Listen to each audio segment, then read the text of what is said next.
materi mengenai soal ya. Mungkin ada teman-teman kita yang ujian pekan ini gelombang 1 ataupun ada gelombang 2. Tidaknya ada gambaran untuk ujian nanti. Baik, mohon tunggu sebentar ya. Bapak akan buka dulu materinya.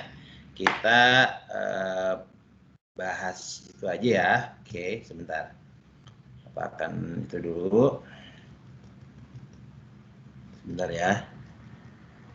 Sebentar. Ya, sebentar.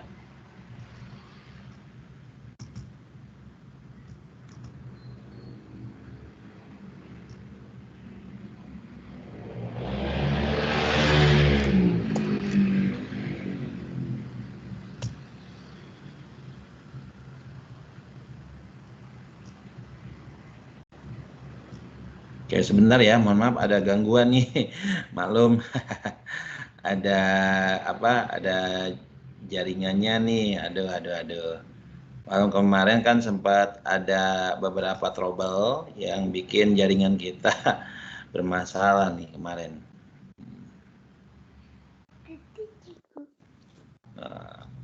Oke, baik, kita mulai aja ya. Kok kenapa kayak gini sih? Nih, kita mulai ya. Untuk nomor 1. Nih, silakan dilihat. Udah muncul apa belum?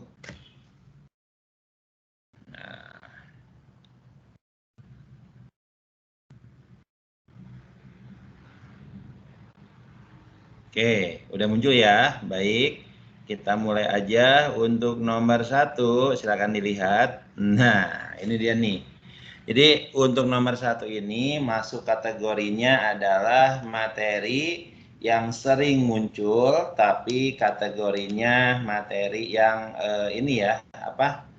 sulit. Nah, ini materi mengenai pengantar ilmu sejarah.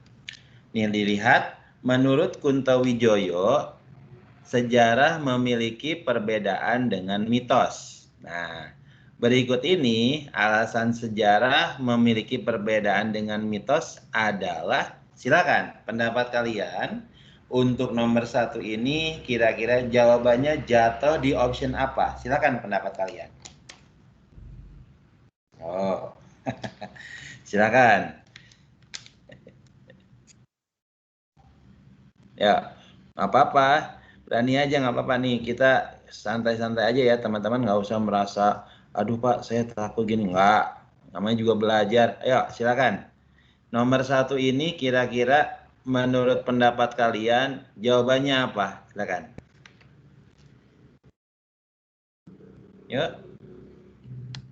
Nomor 1 nih, lihat nih ya. Perbedaan antara mitos dengan sejarah. Kira-kira yang membedakannya apa? Kalau peristiwa dalam sejarah bagaimana? Kalau mitos bagaimana? Silakan teman-teman. Jatuh di option apa? Monggo. Ya kan? Ada yang berani? Ira berani, Ira?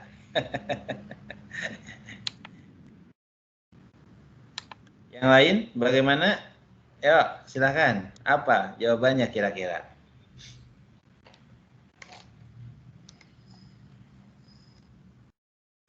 Yuk. Apa kira-kira pendapat kalian apa nih untuk nomor ini nih? Ya, silakan.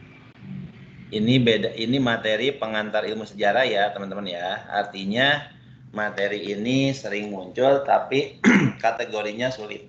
Yuk, apa pendapat kalian? Silakan. Ada yang berani? B bukan, Pak. B. Oke, yang lain bagaimana? Silakan. Ira tadi jawaban Ira B. Silakan yang lain, monggo. Yang apa? Itu siapa yang jawab? Java. Java, ye. Kita lihat ya teman-teman ya. Menurut Kuntowijoyo, bedanya sejarah dengan mitos ada di penjelasan berikut ya. Jadi kalau misalkan sejarah, dalam peristiwa sejarah itu diperkuat dengan bukti referensi dan dokumentasi yang terpercaya, serta detail tempat dan waktunya. Dan peristiwa dalam sejarah itu berdasarkan fakta. Sementara mitos adalah sebuah kejadian yang tidak benar-benar terjadi. Bisa jadi ceritanya dibuat-buat, bahkan tidak jelas. Mungkin kalau bisa dibilang ya teman-teman, kalau yang namanya mitos itu lebih cenderung berbau hayalan ya teman-teman ya. Dan bisa jadi sesuatu yang tidak ada tapi dipercayai. Oke, itu ya. Jadi nomor 1 jawabannya adalah A. Terima kasih untuk yang sudah mengeluarkan pendapatnya ya. Nomor 2, silahkan dilihat. Teman-teman, ini nomor 2, materi tentang pengantar ilmu sejarah. Silahkan. Ini mah cukup mudah. Kira-kira apa pendapat kalian? Ayo, silahkan. Heuristik. Nah, mungkin Bu Yeni atau Bu R dulu ya, Bu Ervina pernah menjelaskan materi ini. Silahkan teman-teman. Heuristik itu tahapan dalam metode sejarah ya. Kalau yang namanya heuristik itu tahapan dalam metode sejarah. Silakan Ira, monggo Ira. B ya Pak. Yang lain bagaimana? Silakan. Ya tadi Ira sama Zahfa. Yuk yang lain mana? Ayo silakan. Ada yang berani? Ya silakan. Ayo Puspita berani Puspita? Oke, baik. Untuk yang nomor 2, teman-teman harus ingat juga ya bahwa penelitian dalam sejarah disebut dengan metode sejarah ya teman-teman ya. Di mana metode sejarah dibagi ke dalam 4 tahapan. Yang pertama ada heuristik, yaitu tahapan kita mengumpulkan sumber sejarah, baik itu sumber tertulis maupun tidak tertulis, baik sumber primer maupun sumber sekunder. Itu yang pertama. Yang kedua, setelah sumber itu kita dapatkan, kita kumpulkan, lalu sumber itu kita periksa kembali yang disebut dengan tahapan kritik atau verifikasi. Kritik atau verifikasi adalah tahapan di mana kita memeriksa sumber yang kita dapatkan. Baik itu sumber tertulis, tidak tertulis, tujuannya untuk apa? Tujuannya adalah untuk mencari kredibilitas dan orisinalitas. Setelah tahapan kedua sudah kita lakukan, ada tahapan ketiga yang dikenal dengan interpretasi. Interpretasi adalah tahapan di mana kita mengkolaborasikan antara permasalahan yang diteliti dengan sumber yang kita dapatkan. Sebagai contoh, misalkan nih, kita ditugaskan meneliti peristiwa mengenai perang di Ponorogo. Nah, kemudian kita kolaborasikan permasalahan yang kita dapatkan, ya, yang kita teliti dengan sumber yang kita dapatkan. Nah, dari situlah muncul yang namanya kesimpulan. Dengan kata lain, di tahapan interpretasi, kita menafsirkan sebuah peristiwa sejarah berdasarkan sumber yang kita dapatkan. Nah, disinilah muncul yang namanya fakta. Ingat, yang namanya fakta muncul karena adanya kolaborasi atau gabungan antara sumber yang kita dapatkan dengan permasalahan yang kita teliti. Itu yang disebut dengan apa? Namanya interpretasi.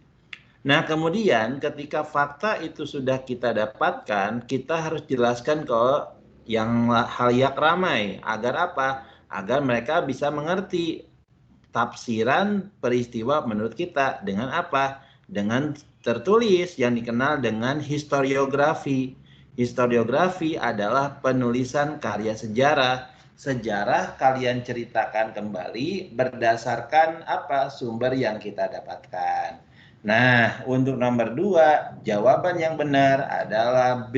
Mantap ya. Jadi metode sejarah ini penjelasannya ya.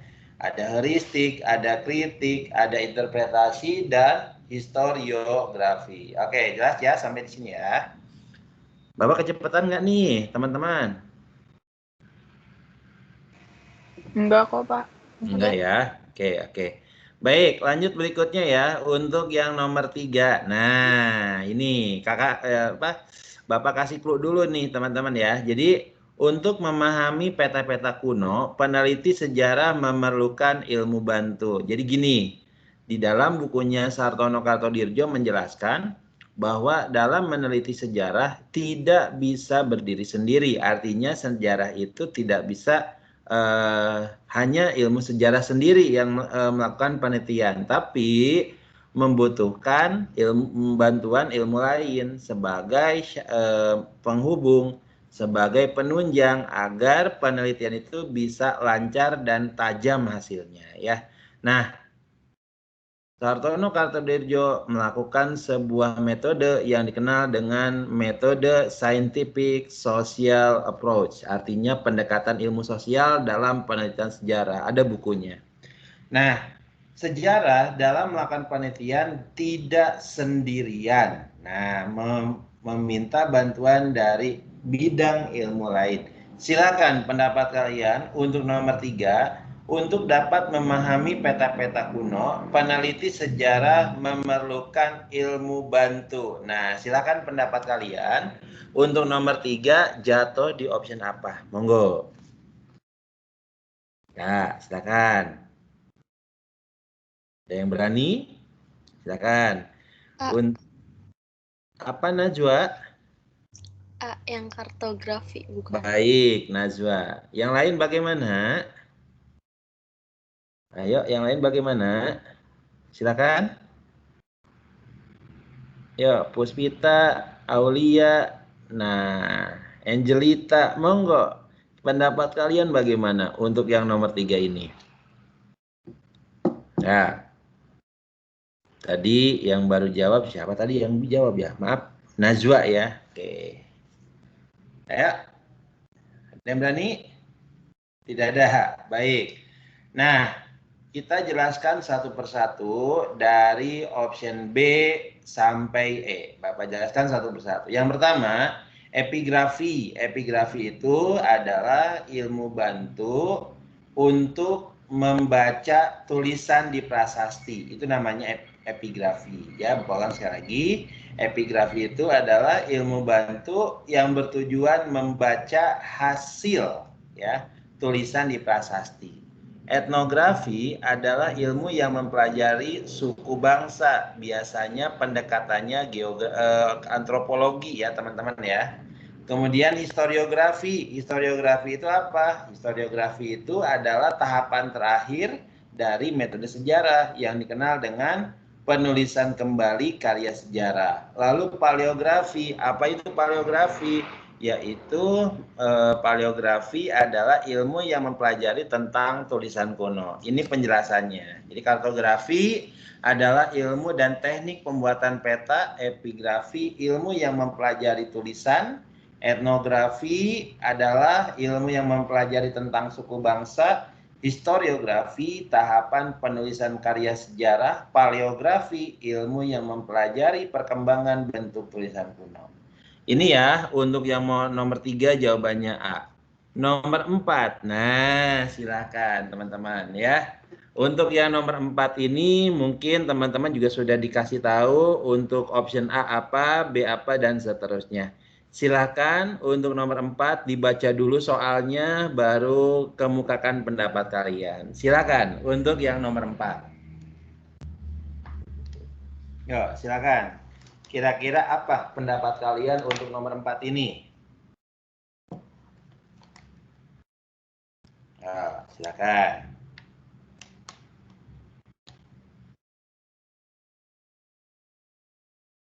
Ya, silakan. Ada yang berani? Ya, silakan. Saya B, Pak. B. Oke, Ira jawabannya B. Yang lain bagaimana? Tadi Ira double dah sama siapa tuh? Saya Tadi Pak. siapa? Zahfa. Zahfa, monggo Zahfa, what your answer? Ya. Jawabanmu apa Zahfa? Saya A. Oke. Ira jawabannya B, Zahfa jawabannya A ya. Baik. Ada lagi yang bisa mengemukakan pendapatnya? Oke, baik kalau sudah, baik Bapak akan sampaikan gini teman-teman ya. Untuk yang nomor 4 ini ada masa berburu dan mengumpulkan makanan. Kalau dalam bahasa kasarnya ini masa Paleolitikum, ya Paleolitikum. Di mana pada zaman Paleolitikum manusia purba itu berburu dan semua bergantung pada alam. Nah, pada masa Paleolitikum, manusia purbanya hidupnya berpindah-pindah atau nomaden, kemudian food gathering, ya, mengumpulkan makanan, dan satu lagi peralatan yang dibuat masih kasar. Jadi, jawaban benar punya siapa? Jawabannya adalah A. Ini penjelasannya. Jadi kehidupan manusia pada masa berburu dan mengumpulkan makanan tergantung pada alam karena manusia purba yang hidup pada masa itu segala aktivitasnya bergantung pada alam. Ciri khas dari masa berburu dan meramu adalah food gathering, nomaden, dan peralatannya masih kasar. Terima kasih yang sudah menyampaikan pendapatnya. Nomor 4 jawabannya A. Nomor 5 silakan teman-teman. Nomor 5 ini materi prasejarah kuadran 1 ya. Artinya kalau kuadran 1 itu artinya sering muncul tapi bersifat mudah. Silakan pendapat kalian untuk yang nomor 5. Monggo teman-teman dibaca dulu. Setelah dibaca baru kalian jawab. Monggo teman-teman.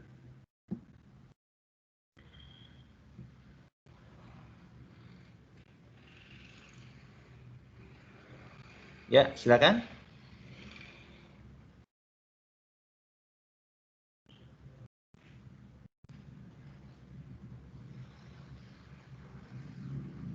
Yuk. Kira-kira Mesolitikum itu zaman apa sih? Nah, ada yang masih ingat nggak? Zaman Mesolitikum itu zaman batu apa, teman-teman? Ya, silakan. Mesolitikum itu zaman apa? Batu apa? Tengah Ayo. bukan, Pak? Betul, Ra. Zaman batu Madya atau tengah. Nah, pokoknya kalau zaman batu ini dikenal dengan manusia purbanya yang sudah tinggal di sebuah tempat. Nah, di mana tempat ini dia dekat lembah sungai bahkan depan dari pinggir pantai. Nah, itu clue-nya untuk yang nomor 5 ini. Silakan pendapat kalian. Monggo Zafa, Syakira, Syakila, dan yang lainnya. Untuk nomor ini silakan. Pendapat kalian bagaimana? Monggo nomor 5 nih, silakan. Yuk, silakan.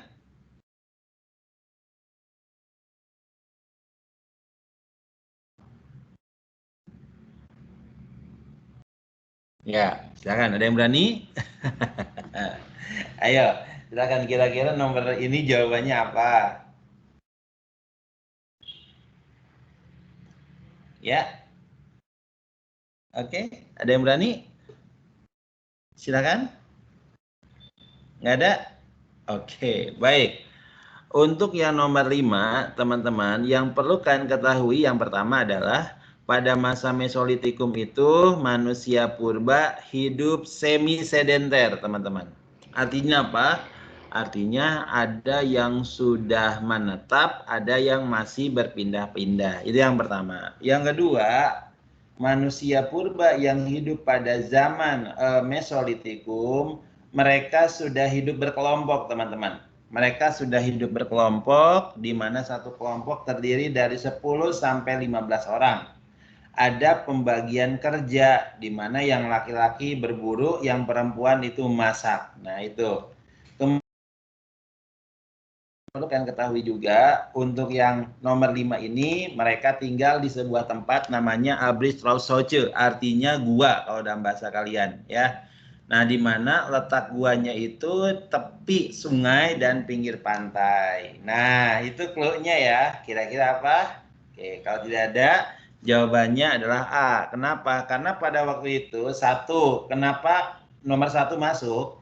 Karena manusia purba kan tinggal di sebuah tempat namanya Abrisolsoce ya, di mana depannya itu kebanyakan ada pinggir sungai ya, lembah sungai, dan ada di tepi pantai. Otomatis karena mereka depannya pantai sama sungai, ya nyari makanan, menangkap ikan dengan cara sederhana. Itu yang pertama. Yang kedua, mereka tinggal di sebuah gua di mana mereka memasak, mengenal api untuk memasak dan mengusir hewan. Hewan yang dimaksud adalah hewan buas. Yang ketiga, pola kehidupannya semi sedenter alias ada yang masih berpindah-pindah, ada yang sudah menetap, ya. Nah, bisa dibilang juga teman-teman pada masa Mesolitikum itu disebut masa bercocok tanam tingkat awal, ya. Oke, nomor 5 sudah Bapak sampaikan. Lanjut ke nomor 6. Silakan teman-teman. Nomor 6 ini materi kelas 11 tentang Hindu-Buddha masuk ke kuadran 2. Artinya kuadran 2 ini sering keluar tapi bersifat agak sulit. Silakan teman-teman. Monggo, nomor 6. Silakan. Sangat mudah sekali. Ini mata pelajaran sejarah wajib. Yuk, silakan. Apa jawabannya untuk yang nomor 6 ini? Ya, silakan teman-teman.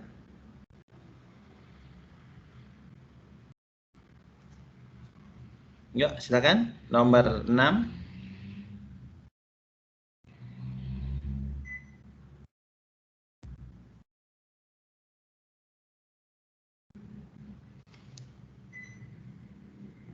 Oke, silakan. Agama Hindu, ingat teman-teman, kalau agama Hindu adalah agama yang lahir pada kebudayaan Sungai Indus, teman-teman. Ingat, Sungai Indus, ya. Dari mana tuh? Silakan, pendapat kalian. Yang bukan Pak, semuanya benar. Oke, baik. Afrila, terima kasih. Yang lain bagaimana? Monggo.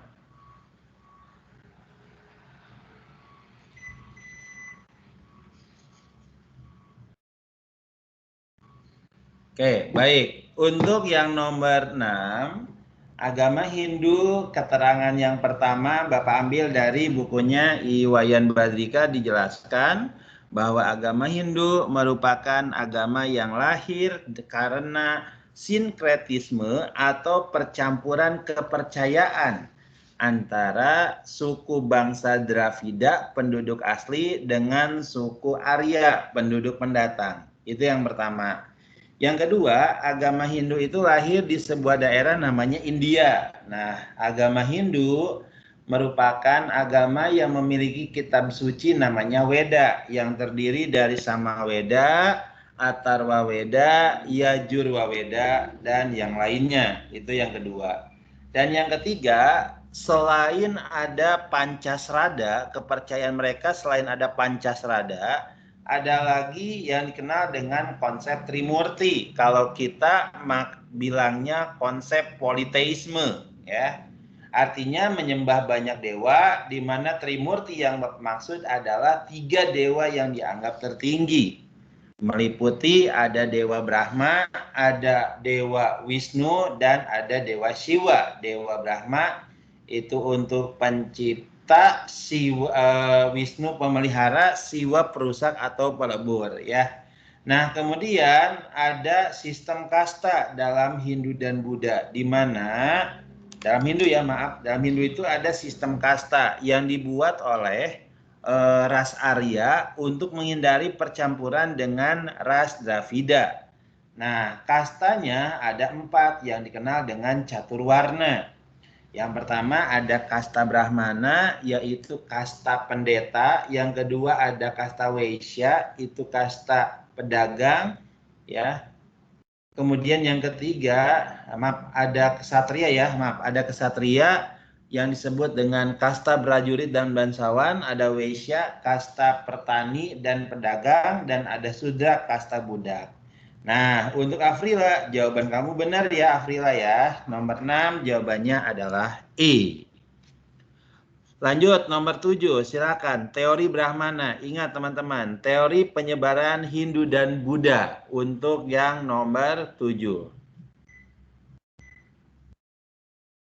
Ya, silakan teman-teman. Untuk yang nomor 7 ini perluasan kebudayaan Hindu Buddha di India dengan cara apa? Silakan teman-teman. Maaf ya, Bapak izin dulu untuk ambil chargeran. Ayo, kira-kira jawabannya apa?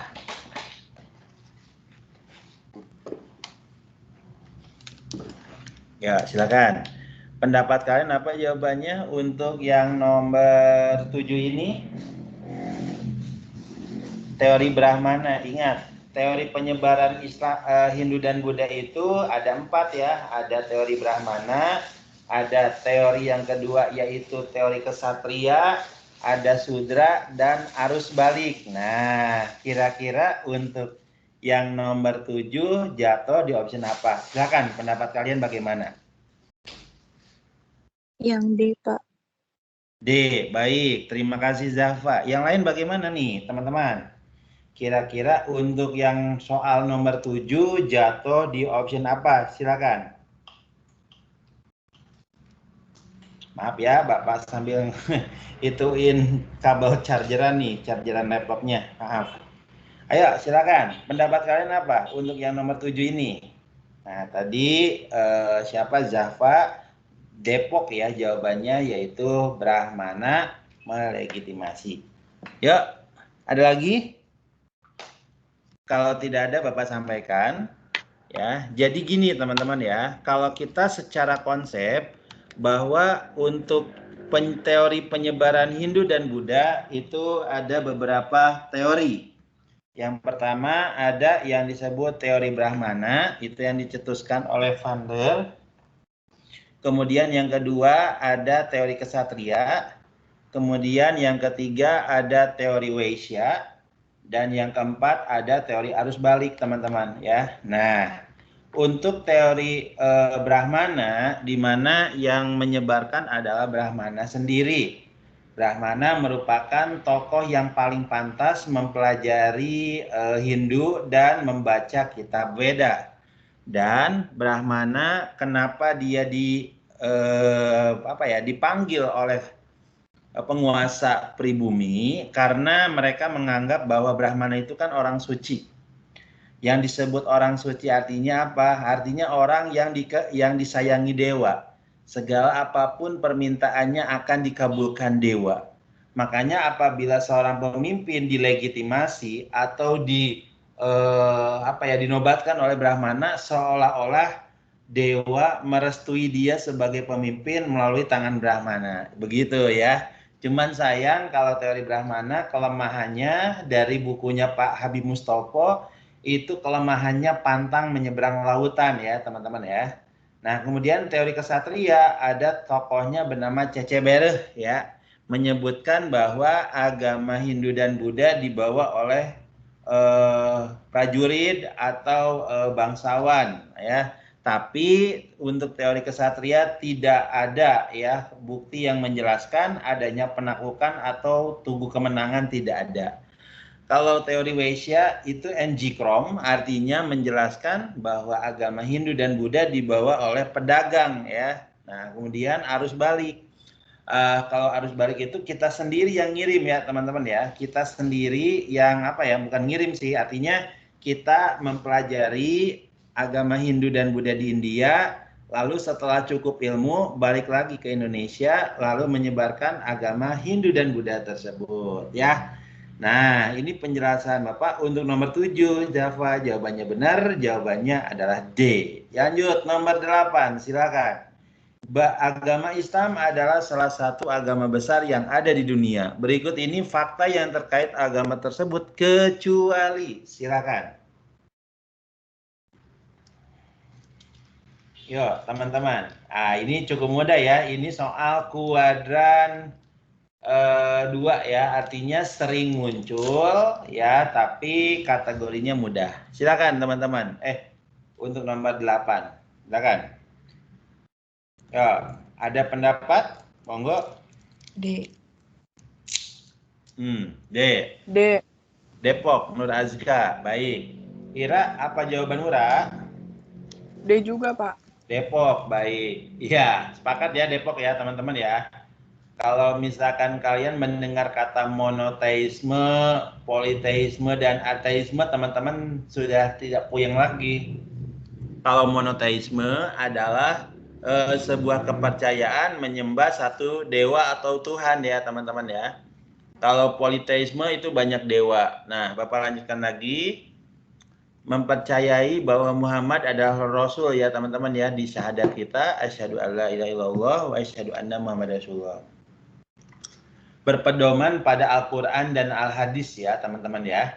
Kemudian memiliki kepercayaan bahwa Nabi dan Rasul diabadikan melalui bentuk patung. Tidak ya, hanya namanya saja dalam kaligrafi itu.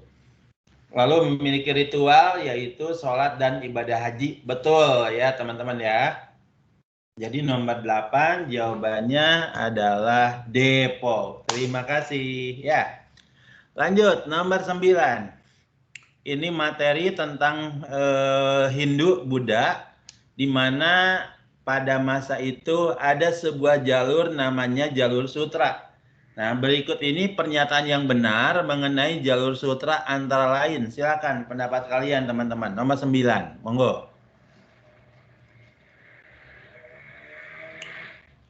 Yuk, silakan. Nomor 9, monggo, ayo.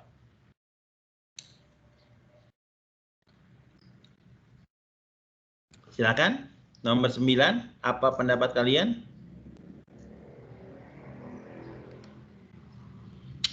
Jalur sutra itu dulu merupakan jalur perdagangan ya teman-teman ya. Jalur perdagangan. Silakan. Yuk. Ada yang berani? Pak. Apa, Ra? Jawabanmu, Ra? Maaf kalau salah ya, Pak. Nggak apa-apa. Ayam apa? Kurang Cicak. jelas, Mak. Cicak. Baik. Lanjut yang lain. Tidak ada? Oke. Ingat ya teman-teman ya, kalau kita berbicara jalur sutra, ini Bapak dapat dari berbagai sumber keterangan mengenai jalur sutra ya. Nomor 10 jawabannya adalah D. Kenapa? Yang pertama, jalur sutra terdiri dari rute daratan dan rute lautan. Itu yang pertama. Yang kedua, jalur sutra merupakan jalur atau rute untuk jual beli jual beli atau barang antar wilayah. Itu yang kedua. Yang ketiga, kota Samarkand adalah rute utama jalur sutra. Jadi di Samarkand itu banyak para ahli ya. Rawan bandit itu betul. Kemudian menghubungkan antara wilayah Asia, Asia Tengah hingga Eropa. Baik, nomor 10 jawabannya D. Lanjut, nomor 11. Silakan pendapat kalian. Ingat ya, pertama kali bangsa Belanda datang ke Indonesia itu pada masa pemerintahan Sultan Banten Abdul Mufakir, di mana pada waktu itu Banten kedatangan orang asing yang dikenal dengan bangsa Belanda di bawah pimpinan Cornelis de Houtman. Kedatangan mereka awalnya diterima, namun berubah menjadi konflik. Nah, alasannya kenapa? Silakan pendapat kalian, teman-teman. Apa yang menyebabkan kok Belanda bisa konflik dengan Sultan Ageng Tirtayasa? Monggo, teman-teman. Monggo ya. Untuk yang nomor 17, silakan. Yuk, silakan. Ada yang berani? Oke. Yuk, silakan.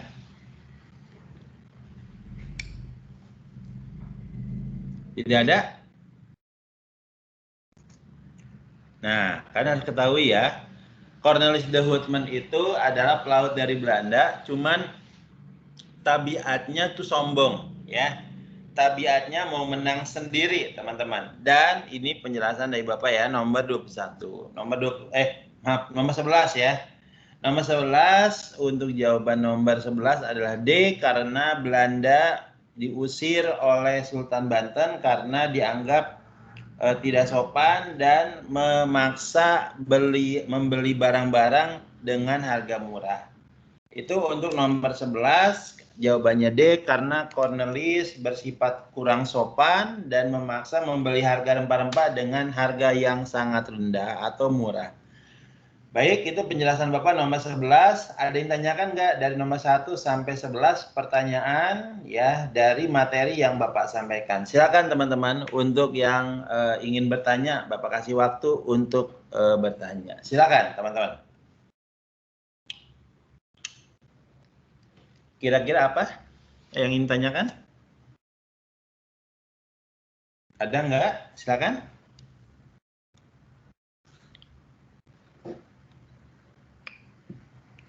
Tidak ada? Baik, untuk nomor 12 silakan. Ya. Perlawanan di Penegoro sangat menyulitkan dan merugikan pemerintah kolonial Belanda karena pasukan di Penegoro titik. Monggo teman-teman. Materi kelas 11 sejarah minat dan sejarah wajib. Silakan teman-teman. Nomor 12. Apa pendapat kalian?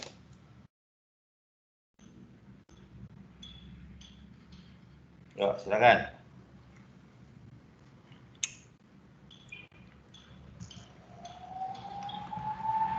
Yuk, Sarina, Angelita, Ira, Kaila, dan yang terakhir, yuk silakan diteliti kira-kira jatuhnya di option apa. Monggo.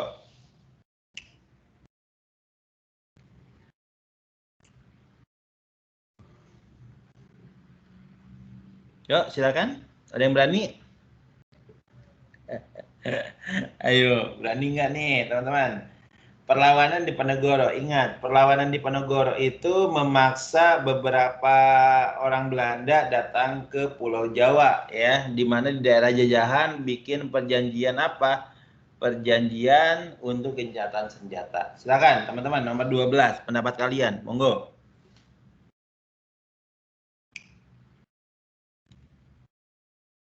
Tidak ada? Nah, teman-teman, kalau kita berbicara perang di Penegoro adalah sebuah perang di mana mereka memiliki apa? Memiliki kekuatan. Perang di Penegoro adalah sebuah perang di mana sukses membuat pemerintah kolonial Belanda kehilangan uangnya. Di mana setiap pengeluaran untuk perang di Penegoro itu 20.000 gulden, teman-teman ya. Silakan, pendapat kalian apa? Ada?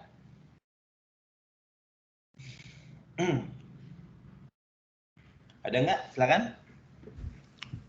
Berarti yang D, Pak. Kayaknya ya, Pak. Jawabannya. Ya, menggunakan taktik gerilya ya, teman-teman ya. Taktik gerilya itu adalah sebuah taktik di mana menyerang tiba-tiba, ambil senjatanya, kabur dari hutan belantara. Itu yang disebut dengan perang gerilya. Memanfaatkan kondisi alam untuk kemenangan perang ya, itu untuk taktik perang gerilya. Tidak hanya itu pula, perang gerilya itu merupakan perang tertutup juga. Nah, nanti ke depannya Pangeran Diponegoro terjadi perdebatan sengit dengan ulama namanya Kiai Mojo. Kiai Mojo pengen yang namanya perlawanan secara terbuka, tapi Diponegoro tetap tidak mau. Kenapa? Karena untuk yang pedalaman lebih cocok, begitu ya. Nomor 12 jawabannya E. Oh ya, oke. 14, silakan. Mesir kuno pada peninggalannya merupakan apa aja? Silakan teman-teman. Sebentar ya, Bapak izin dulu sebentar nih teman-teman ya. Bapak izin dulu sebentar.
Oke, masih stand?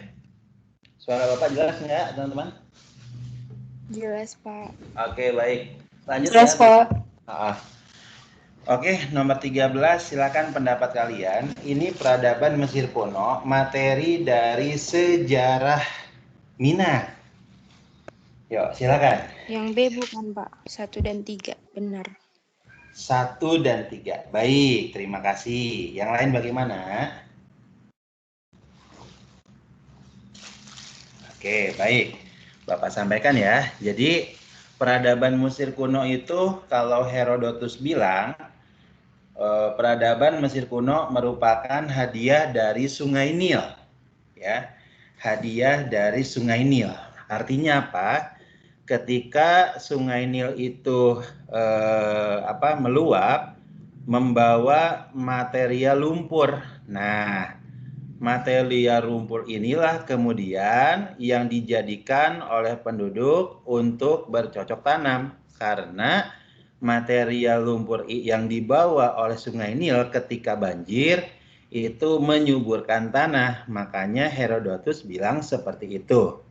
Nah, kemudian perkembangan berikutnya untuk kebudayaan Mesir kuno ada beberapa hal. Nah, Bapak jelaskan satu persatu.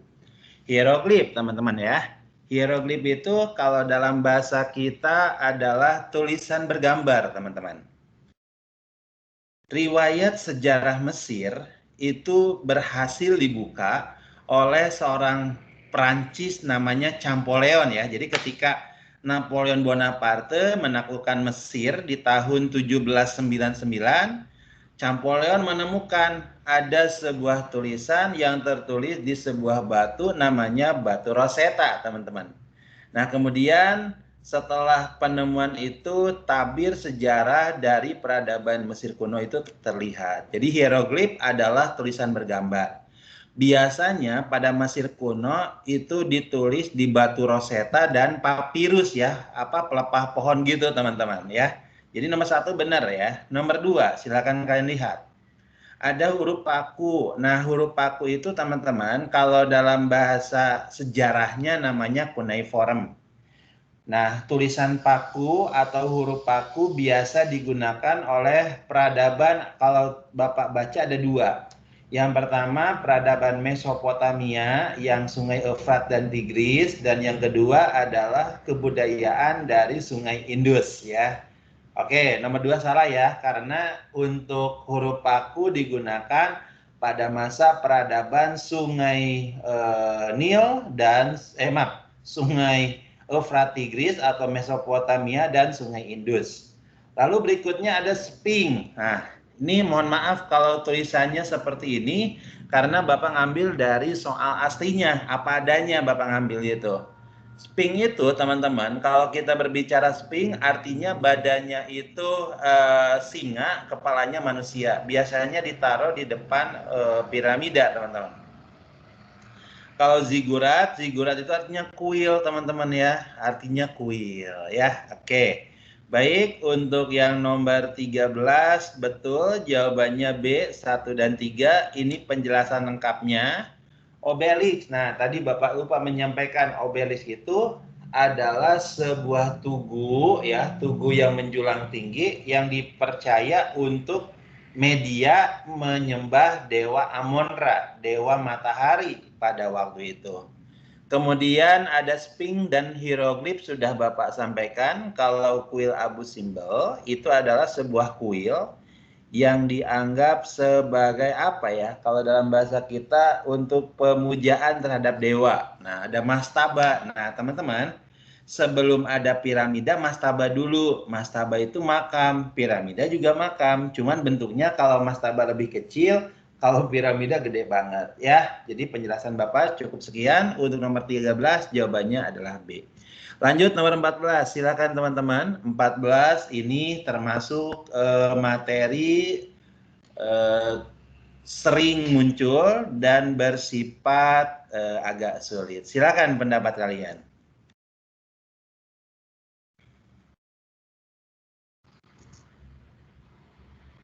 Oke, silakan. Yuk. Kira-kira pendapat kalian bagaimana, teman-teman? Untuk yang nomor 14 ini. Ya.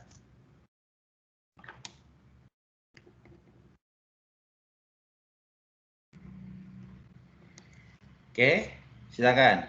Ini untuk materi ini ya, Sungai Indus. Nah, kalau teman-teman ingat, Sungai Indus itu adalah ini ya, adalah kebudayaan di mana terdapat ada namanya bangunan yaitu Mohenjo-daro dan Harappa. Ya, Mohenjo-daro dan Harappa. Oke, kira-kira apa pendapat kalian, teman-teman? Bukan, Pak.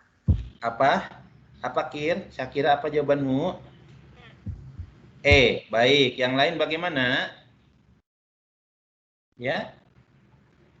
Oke, baik teman-teman ya. Jadi gini, kalau kita berbicara kebudayaan Sungai Indus, mereka memiliki bangunan di mana kamar-kamar dilengkapi jendela lebar dan berhubungan langsung dengan alam. Yang pertama, teknologi bangunan. Mereka sudah mempunyai kemampuan membangun teknologi bangunan yang cukup bagus, teman-teman, ya. Cukup kuat karena kondisinya pada waktu itu mereka dekat lembah sungai, otomatis perlu dibuat sebuah bangunan yang tahan ketika banjir. Itu yang pertama. Yang kedua, mereka lebih suka keindahan. Betul, teman-teman ya.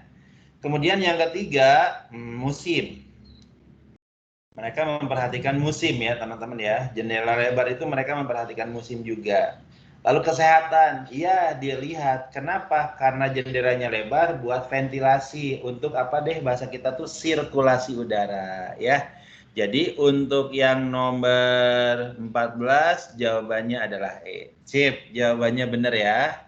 Baik, kita lanjutkan yang nomor 15. Silakan. Ini materi sejarah wajib ya teman-teman ya. Materi sejarah wajib mengenai sistem tanam paksa oleh Belanda, di mana kita ketahui dampak dari sistem tanam paksa ini yang semula Belanda itu banyak utangnya menjadi lunas. Silakan pendapat kalian untuk nomor 15. Monggo. Ya, pendapat kalian bagaimana? Silakan. Yuk. Bagaimana pendapat kalian nih? Yuk, silakan.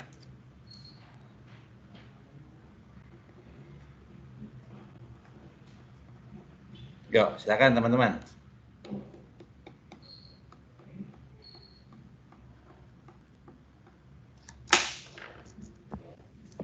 Ya. Bukan, Pak.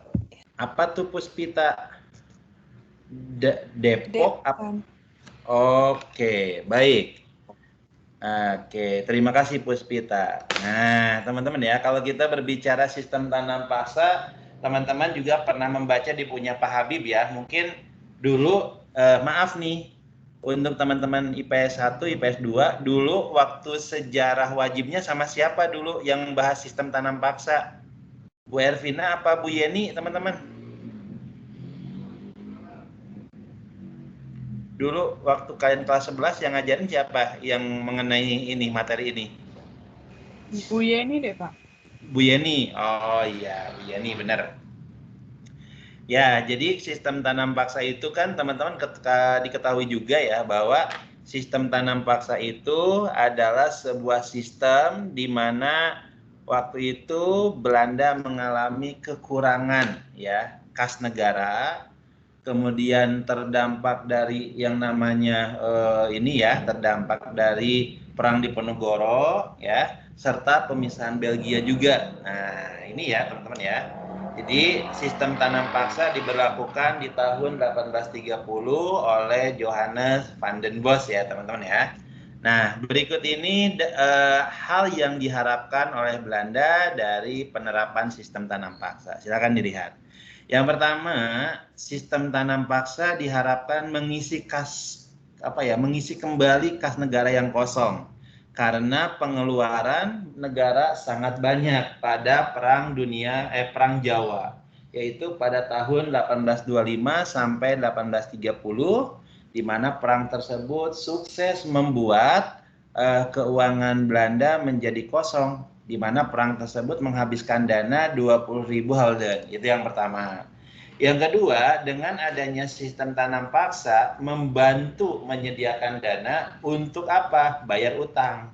Gitu. Yang ketiga, kemudian membiayai peperangan yang dilakukan Belanda di Eropa dan di Indonesia, mendapatkan keuntungan sebesar-besarnya serta komoditas perkebunan yang laku di pasaran. Good job ya. Oke, lanjut nomor 16. Silakan pendapat kalian. Oke.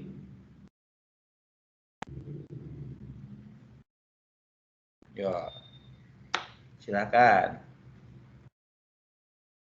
Apa pendapat kalian teman-teman mengenai nomor 16?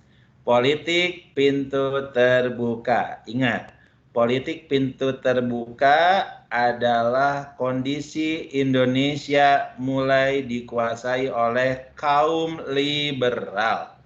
Karena pada waktu itu di parlemen Belanda ada dua, ada konservatif pendukung sistem tanam paksa dan ada kaum liberal. Nah, kaum liberal ini yang memenangkan yang memenangkan pemilu di parlemen Belanda. Silakan pendapat kalian.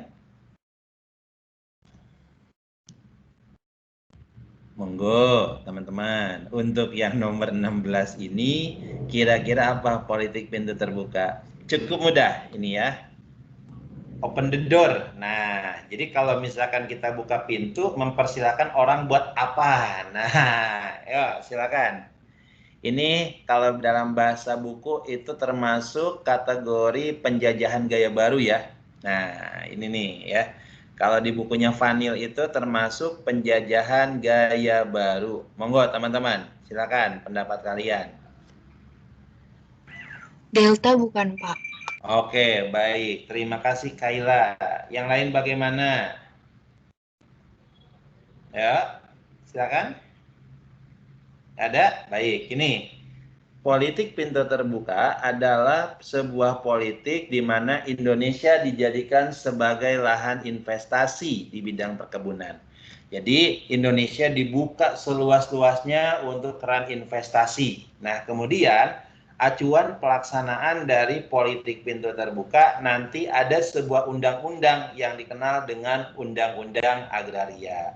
Nah, politik pintu terbuka memiliki dampak. Baik, dampak dari politik pintu terbuka. Silakan dilihat. Yang pertama, yaitu memberikan keuntungan yang sangat besar. Itu yang pertama. Yang kedua, hasil produksi perkebunan dan pertambangan mengalir ke negeri Belanda. Jadi duitnya ngalir ke sono ya, teman-teman ya.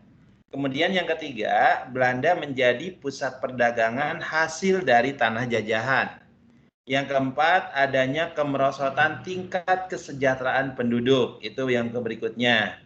Adanya krisis perkebunan di tahun 1885 yang menyebabkan harga kopi jatuh. Indonesia jadi ajang eksploitasi modal asing dan munculnya kereta api. Ya, teman-teman kalau kalian pergi ke Cianjur ya, daerah Sukabumi kan itu ada tuh rel-relnya tuh yang mau ke arah Bandung ya.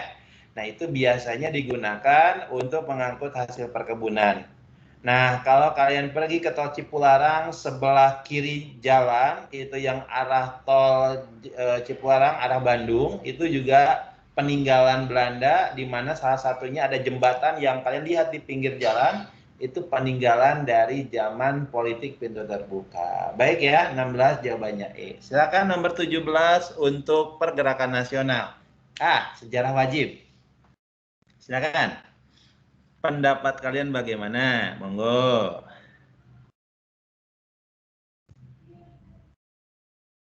Ya, silakan.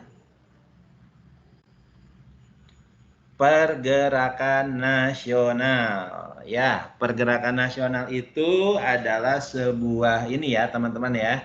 Sebuah reaksi dari rakyat Indonesia. Ya, oke, silakan teman-teman untuk yang nomor 17.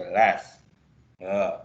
Ciri-ciri pergerakan nasional. Monggo, teman-teman. Kira-kira apa jawabannya?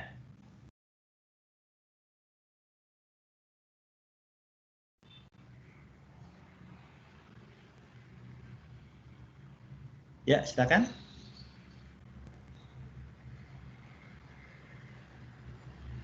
Ya, silakan teman-teman.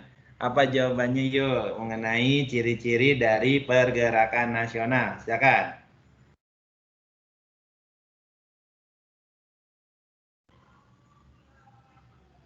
Ya, silakan.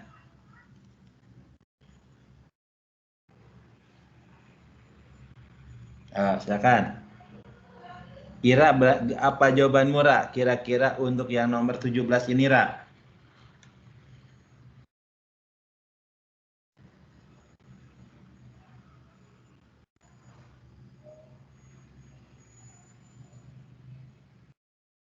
Ya, Ra, apa jawabanmu? Kira berani? Puspita, Angelita, dan yang lainnya berani? Bingung Ayo. saya, Pak. Bingung? Yang lain bagaimana? Ciri-ciri pergerakan nasional. Bapak kasih kode. Ciri pergerakan nasional adalah reaksi terhadap kolonialisme Belanda yang sudah teratur dan biasanya dilakukan oleh golongan muda. Yo, silakan. Ada yang berani? Kalau tidak ada, Bapak sampaikan jawabannya ya. Jadi untuk yang nomor 17 jawabannya A. Ciri pergerakan nasional yang pertama adalah kaderisasi. Yang dimaksud kaderisasi itu artinya ketika satu pemimpin itu sudah dikatakan pensiun, sudah usia uzur, kemudian sudah ditangkap oleh Belanda, ketika dia sudah ditangkap ada penggantinya. Kemudian yang kedua terorganisir teman-teman, artinya yang dimaksud terorganisir itu sudah rapi, sudah tidak seperti dulu lagi ya teman-teman ya. Kemudian perjuangan tidak bergantung pada satu tokoh teman-teman ya, perjuangannya itu tidak bergantung pada satu tokoh. Kemudian bersifat nasional dan tidak parsial. Artinya apa? Artinya reaksi tidak seluruh reaksinya itu seluruh bangsa Indonesia, tapi tidak bersifat kedaerahan. Ya. Nomor 17 jawabannya adalah A. 1, 2, 3. Lanjut nomor 18. Ini materi tentang Jepang datang ke Indonesia. Silakan pendapat kalian. Salah satu faktor yang mendorong Jepang melakukan ekspansi ke wilayah Indonesia karena, silakan. Materi kelas 11. Ayo, teman-teman masih ingat? Silakan. Salah satu faktor yang mendorong Jepang ekspansi ke wilayah Indonesia. Awas ya, ini soal jebakan Batman. Hati-hati, cari yang paling benar.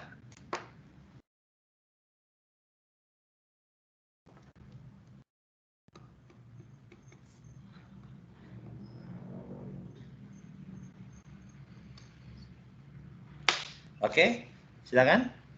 Ini teman-temannya pada kemana ya? IPS 1, IPS 2. Teman-temannya pada kemana? Kalau Bapak lihat di manifest banyak, pada kemana ya? Ada yang udah UTBK juga, Pak, hari ini, Pak. Emang siapa yang UTBK hari ini? Aisyah hari ini. Terus, kayaknya satu lagi anak IPS 3 sih, Pak. Oh, oke. Baik, terima kasih untuk informasinya. Ayo, silakan. Ada yang berani? Ayo, beranilah. Mengenai Jepang datang ke Indonesia nih. Ingat ya teman-teman ya, kalau misalkan kita berbicara tentang kedatangan Jepang ke Indonesia, tidak terlepas dari apa yang menjadi latar belakang mereka datang ke Indonesia. Satu. Tidak ada? Oke, baik. Kalau kita berbicara tentang Jepang datang ke Indonesia, teman-teman, itu yang pertama adalah Jepang untuk mendapatkan cadangan logistik dan bahan industri perang, ya, seperti minyak tanah, timah, dan aluminium. Atau dalam bahasa kita, Indonesia kaya akan sumber daya alam. Yang kedua, Indonesia kaya akan sumber daya manusia. Dan yang ketiga, ada ajaran Hakoaishu, di mana mempersatukan Asia di bawah kekuasaan Jepang. Baik ya, nomor 18 jawabannya D. 19. Teman-teman, Putra dan Jawa Hokokai. Silakan pendapat kalian untuk yang nomor 19. Materi tentang Jepang juga. Ini yang sering muncul dalam UTBK. Silakan teman-teman.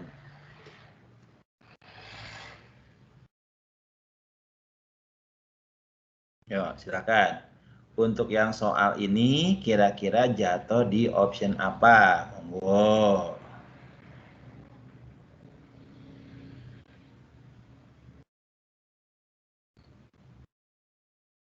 Oke. Putra. Ingat teman-teman, kalau kita berbicara putra berarti ingat tentang 4 serangkai, teman-teman ya. 4 serangkai di mana terdiri dari 4 orang, ada Soekarno, ada Hatta, ada Kiai Haji Mas Mansur, dan Ki Hajar Dewantara. Nah, putra artinya pusat tenaga rakyat. Ingat ya teman-teman ya, kalau kita berbicara putra otomatis ingat bagaimana seluruh perjuangannya khusus untuk Indonesia. Putra dari segala kebijakan Jepang itu banyak yang ditentang. Salah satunya adalah tempeleng. Orang Jepang ketika dia melakukan kesalahan itu boleh menempeleng orang ya, tapi langsung dikritik oleh putra bahwa Indonesia bukan tipe seperti itu. Lalu istilah ditoyorin kepala ya, toyorin kepala kita tuh, itu dari Jepang juga. Nah, tapi itu senantiasa dikritik. Makanya Jepang curiga nih kok bisa seperti ini, akhirnya dibubarkan. Nah ini teman-teman ya, penyebab kenapa dibubarkan karena putra dimaksimalkan untuk memunculkan rasa kebangsaan. Nah seperti itu ya teman-teman ya, untuk nomor 19. Nomor 20, silakan. Makna gerakan bawah tanah yang dilakukan oleh para tokoh pergerakan nasional, pergerakan pada masa pendudukan Jepang. Ini untuk materi tentang sejarah Jepang, teman-teman ya, di Indonesia. Silakan, pendapat kalian bagaimana?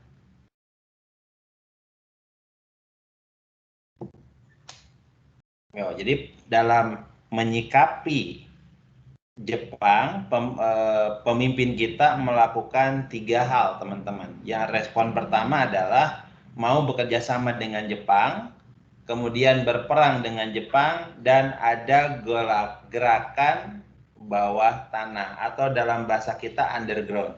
Nah, silakan teman-teman, pendapat kalian untuk yang nomor 20 apa jawabannya? Silakan.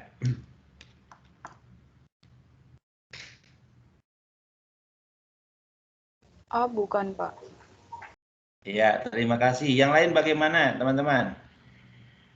Ingat, kalau kita berbicara tentang gerakan bawah tanah berarti dia menghindari kempete atau mata-mata. Oh. Oke, Yang tadi B, kira. Pak. Iya, jawabannya apa? Jawabannya adalah B ya, teman-teman ya. Jadi makna gerakan bawah tanah itu kegiatan tidak resmi tanpa sepengetahuan Jepang. Dalam sejarah ada beberapa bentuk perlawanan gerakan bawah tanah. Yang pertama ada gerakan kelompok Syahrir, Kaigun, Sukarni, dan Amir Saripudin. Itu ya, nomor 20 jawabannya B. 21. Nah, teman-teman, kalau kita berbicara nomor 21, Ahmad Subarjo dalam kontribusinya dalam penyusunan teks proklamasi. Nah, ya. Ingat ya, teman-teman ya, materi ini di mana Ahmad Subarjo, Soekarno, dan Hatta datang ke Jakarta habis dari Rengas Dengklok. Nah, lalu masuk ke rumah Tadashi Maeda, di ruang makan terjadi sebuah peristiwa di mana terjadi sebuah peristiwa penyusunan teks proklamasi. Silakan, kira-kira apa?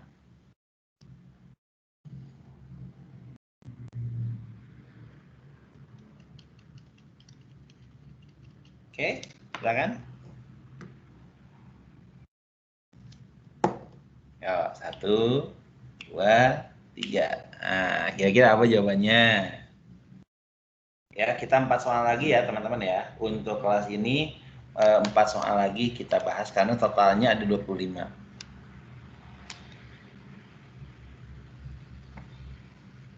Tidak ada? Baik, Bapak sampaikan ya teman-teman ya. Jadi dalam penyusunan teks proklamasi berdasarkan bukunya Pak Habib Mustopo itu ada 4 tokoh. Yang pertama ada Ahmad Subarjo, ada Soekarno, ada Hatta, dan ada Burhanuddin Muhammadiyah. Nah, masing-masing tokoh memerankan fungsi masing-masing. Yang pertama, Ahmad Subarjo untuk alinea pertama. Kemudian Muhammad Hatta alinea kedua, Soekarno itu menulisnya, dan yang keempat Burhanuddin Muhammadiyah sebagai saksi dari golongan muda. Itu ya, jadi nomor 21 jawabannya apa? Jawabannya adalah B. Oh, ya teman-teman ya. Ahmad Subarjo adalah tokoh penengah antara golongan muda dengan golongan tua dengan menjaminkan dirinya untuk membawa kembali Soekarno dan Hatta ke Jakarta. Begitu ya teman-teman ya. Nomor 21 jawabannya B. 22 silakan. Nah, ini. Kira-kira pendapat kalian bagaimana? Silakan.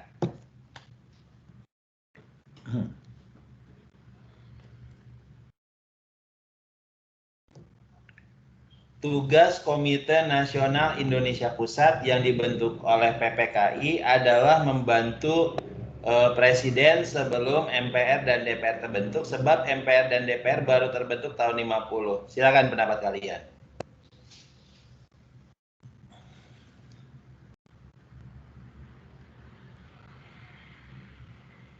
Ya, silakan.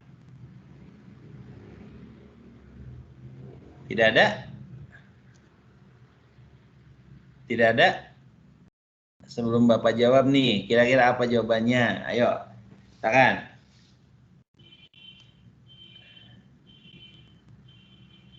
Tidak ada? Baik. Nah, di sini nomor 22 jawabannya C ya. Yang pertama ada pimpinan KNIP, ada tokoh bernama Kasman Singodimedjo, ada Sutarjo Kartohadikusumo, ada Latuhar Hari, dan ada Malik.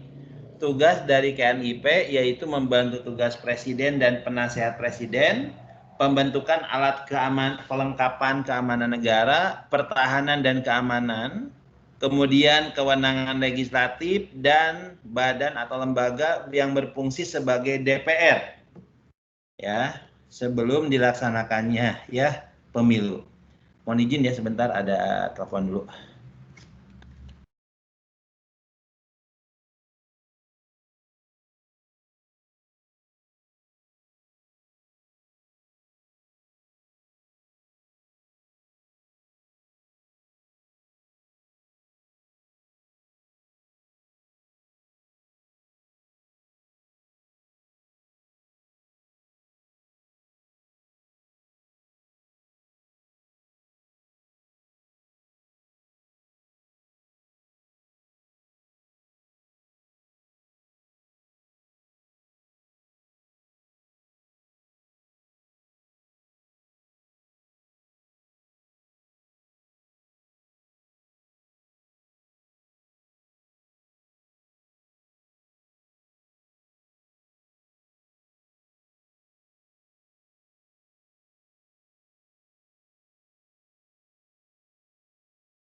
mohon maaf ya, tadi ada telepon dari sekolah ya, maaf.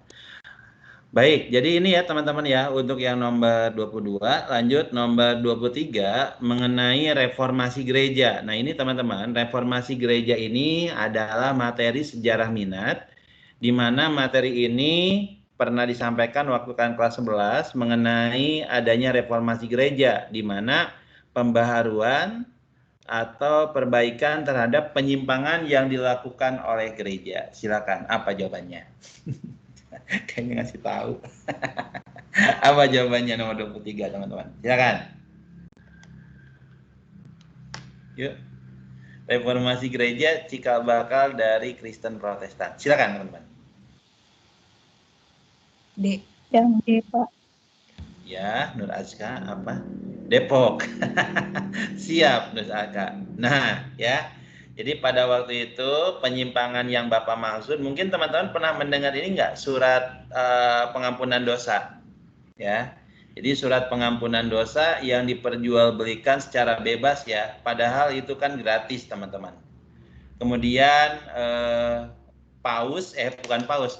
pendeta ketika melayani umatnya itu menargetkan beberapa tarif tinggi ya. Jadi nih berapa dosa, 5 juta atau berapa. Jadi semakin banyak biaya yang dikeluarkan, maka dia akan dilayani. Seperti itu. Oke, jadi nomor 23 jawabannya D ya. Oke, lanjut. 24, dua lagi. Teman-teman, dia akan. Revolusi Amerika. Revolusi Amerika mata pelajaran sejarah minat. Silakan, teman-teman. Di pecahnya revolusi Amerika tidak terlepas dari beberapa kondisi yang melatar belakangi. Berikut ini peristiwa yang menjadi latar belakang terjadinya revolusi Amerika. Nah, ingat George Washington, kemudian ada berikutnya Thomas Jefferson, dan bukunya ini ya, bukunya yang cukup terkenal tuh, saya lupa tuh bukunya, dari isinya tentang Amerika juga tuh teman-teman ya. Nah, terus tulisan dari bukunya ini Thomas Paine yang berjudul Common Sense gitu ya. Silakan teman-teman, kira-kira apa untuk yang nomor 24 ini? Ya, 1, 2, 3, 4. Nah, baik. Tidak ada? Tidak ada? Ada yang berani, teman-teman? Baik, kalau misalkan tidak ada, Bapak sampaikan. Revolusi Amerika terjadi pada tanggal 4 Juli 1776, di mana pada waktu itu usaha Amerika untuk bebas dari belenggu penjajahan Inggris ya teman-teman ya. Nah, revolusi Amerika dimulai adanya perang 7 tahun teman-teman. Perang 7 tahun itu adalah perang antara Inggris dengan Prancis untuk memperebutkan hegemoni di Amerika. Artinya siapa yang paling berkuasa gitu. Nah, ternyata dalam perang 7 tahun Amerika di sana Inggris dan Prancis, dan ternyata Prancis yang kalah oleh Inggris ya. Kemudian adanya imigran ya, di mana imigran yang berasal dari Inggris, dia bosan dari negaranya berantem mulu, akhirnya cari ke daerah lain untuk mencari daerah baru. Nah, yang kemudian dengan koloni. Baik ya, jadi latar belakangnya ada perang 7 tahun, ada imigran dari Inggris, Boston Tea Party, dan buku Common Sense. Terakhir, nah teman-teman silakan. Terakhir nih, ayo yang berani nih. Revolusi Prancis tidak terlepas dari pemikir atau kaum cendekiawan. Berikut ini tokoh yang dimaksud kecuali. Nah, ada tuh yang kontroversial nih tokohnya. Silakan, pendapat kalian bagaimana? Untuk yang nomor ini 25.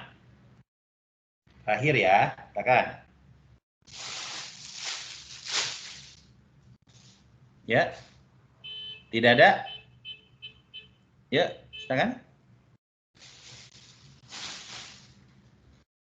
Oke, baik. Tidak ada berarti ya. Nah, jadi untuk nomor 25 soalnya sudah Bapak sampaikan, jawabannya adalah D, tokoh pemikir Prancis, di mana ada Montesquieu, di mana tokoh yang menjelaskan trias politika, ada eksekutif, ada legislatif dan yudikatif. Kemudian J.J. Rousseau itu penulis buku The Kontrak Sosial.